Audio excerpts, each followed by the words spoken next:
News, सच जरूरी है। नमस्कार, MNS न्यूज लाइव में आप सभी का स्वागत है। मैं हूं आपके साथ अर्शी अंसारी। आइए देखते हैं देश और दुनिया की तमाम खबरें। नवजात के शव को थैले में रखकर ले गया पिता। जी हां, जबलपुर के सटकाटी अस्पताल से नहीं मिली एम्बुलेंस, मृत बेटे को लेकर बस में करनी पड़ी 140 किलोमीटर की यात्रा। जी हां, पीड़ित पिता का कहना है कि वह आर्थिक रूप से कमजोर है, प्राइवेट वाहन का किराया 4,000 से 5,000 रुपए नहीं दे सकते थे। मध्य प्रदेश के जबलपुर से इंसानियत को शर्मसार करने वाली तस्वीर सामने आई है। यहाँ एक बेबस पिता अपने नवजात बेटे के शव को थैले में ले जाता है। शख्स का आरोप है कि जबलपुर स्थित एक सरकारी अस्पताल ने उसे शव वाहन उपलब्ध कराने की कथित तौर पर इनकार कर दिया है, जिसने के बाद उसने अपने आर्थिक तंगी के चलते बच्चे के शव को थैले में रखकर यात्रा बस में जबलपुर से डिंडोरी करीब 140 किलोमीटर दूर अपने गांव ले जाने के लिए मजबूर होना पड़ा। जी हां, पीड़ित पिता ने बताया कि ये घटना 15 जून की है और उसके नवजात के ने जबलपुर स्थित नेताजी सुभाष चंद्र बोस मेडिकल कॉलेज में उपचार के दौरान दम तोड़ दिया था। हालांकि राज्य के स्वास्थ्य विभाग के एक अधिकारी ने कहा है कि बच्चे के माता पिता जब उसे अस्पताल ले बाहर गए तब वह जीवित था। जी हां, जबकि चिकित्सकों ने उन्हें ऐसा नहीं करने के लिए कहा क्योंकि बच्चे की हालत गंभीर थी। डिंडोरी जिले के सहजपुरी गांव के निवासी सुनील धुर्वे ने बताया, मेरी पत्नी जमनी बाई ने 13 जून को डिंडोरी जिला अस्पताल में बेटे को जन्म दिया था। नवजात शारीरिक रूप से कमजोर था और 14 जून को डॉक्टर ने उसे जबलपुर स्थित नेताजी सुभाष चंद्र बोस मेडिकल कॉलेज में रेफर कर दिया, जहां 15 जून को इलाज के दौरान नवजात की मौत हो गई। पीड़ित ने कहा कि नवजात के शव को वापस डिंडोरी लेकर आना था। मेडिकल कॉलेज प्रबंध से शव वाहन उपलब्ध कराने का निवेदन किया, लेकिन उन्होंने मना कर दिया, इसलिए शव को थैले में रखकर बस से लाया हूँ। जी हाँ, मजबूरी ऐसी थी कि रो भी नहीं पाए पीड़ित। जी हाँ, आर्थिक रूप से कमजोर धुर्वे ने बताया कि जब मेडिकल कॉलेज ने शव वाहन नहीं मिला तो क्या करते। प्राइवेट वाहन का किराया 4 से 5,000 रुपये है, इसलिए हमने नवजात के शव को थैले में रख जबलपुर से डिंडोरी आने वाली बस में बैठ गए। दिल रो रहा था, लेकिन मजबूरी से थी कि हम रो भी नहीं पा रहे थे।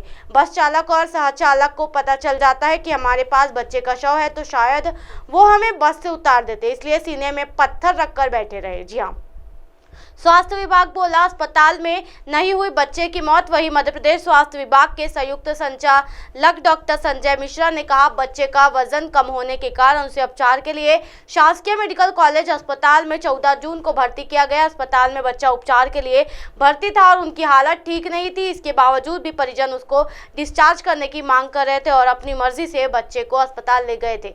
उन्होंने आगे कहा कि हमारे अस्पताल में बच्चे की मौत नहीं हुई। ये पूछे जाने पर कि क्या मृतकों को ले जाने के लिए अस्पताल के शवगृह का कोई वाहन उपलब्ध है, तो इस पर उन्होंने कहा कि सरकारी अस्पताल में ऐसी कोई सुविधा उपलब्ध नहीं है। गौरतलब है कि डिंडोरी जबलपुर से लगभग 140 किलोमीटर दूर है। दूध मुही बच्ची को 2 दिन तक चटके लगाती रही मां। जी हां, अंधविश्वास और अज्ञानता की हद है कि अपनी पेट से जनित दूध मुही बच्ची का इलाज मां चटके देकर करती रही। जी हां, अच्छे से अच्छा इंसान चटका लगते ही चीखने चिल्लाने लगता है। फिर तो ये 5 दिन की मासूम थी।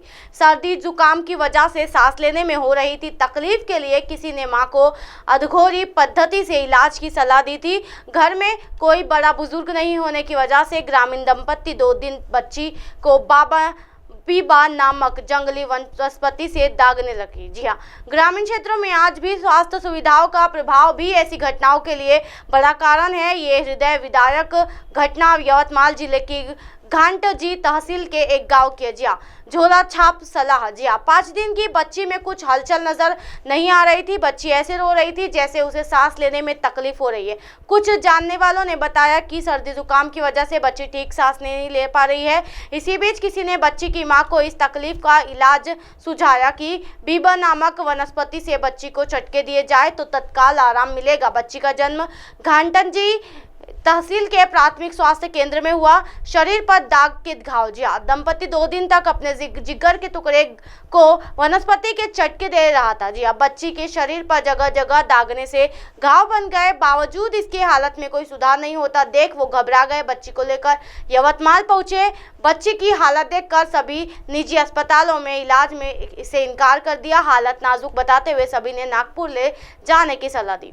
ऑनलाइन ट्रेन टिकट की बुकिंग करेगी अडानी की कंपनी, IRCTC को कड़ी टक्कर। जी हाँ, बता दें कि ट्रेनमैन एक online train ticket booking platform है। वही अडानी इंटरप्राइजेस इस कंपनी का अधिग्रहण Adani digital labs private limited के जरिए करेगी। जी हाँ, कारोबारी गौतम अडानी समूह की फ्लैगशिप कंपनी अडानी इंटरप्राइजेस अब ऑनलाइन ट्रेन टिकट की बिक्री करने की तैयारी में है। दरअसल अडानी इंटरप्राइजेस ने भारतीय शेयर बाजार को सूचित किया है कि उसे स्टार्क इंटरप्राइजेस प्राइवेट लिमिटेड के टिकट बुकिंग प्लेटफॉर्म ट्रेनमैन में 100% हिस्सेदारी के अधिग्रहण के लिए एक शेयर खरीद समझौता पर हस्ताक्षर किए हैं। अडानी ग्रुप के इस कदम से ऑनलाइन ट्रेन टिकट बुकिंग कारोबार में Indian railway catering and tourism corporation यानी IRCTC का अधिकारी को चुनौती मिलेगी। बता दें कि ट्रेनमैन एक online train ticket booking platform में है। वही अडानी इंटरप्राइजेस इस कंपनी का अधिग्रहण Adani digital labs private limited के जरिए करेगी। जी हाँ, फंड जुटाने में लगी अडानी की कंपनी पिछले कुछ समय से अगला इंटरप्राइजेस फंड जुटाने की कोशिश में है। इसी के तहत कंपनी जनवरी के आखिरी हफ्ते में FPO लॉन्च किया था। हालांकि डी हिंडरबर्ग की रिपोर्ट की वजह से अस्थिरता को देखते हुए कंपनी ने इस FPO को आपस में लिया है। जी हाँ, पिछले महीने में फंड अडानी इंटरप्राइजेस के बोर्ड ने QIP से 12,500 करोड़ रुपए के फंड जुटाने को मंजूरी दी है। इसी तरह की दिन भर की तमाम बड़ी खबरों से फिर कराएंगे आपका रूबरू। तब तक के देखते ही रहिए MNS न्यूज नेटवर्क। नमस्कार।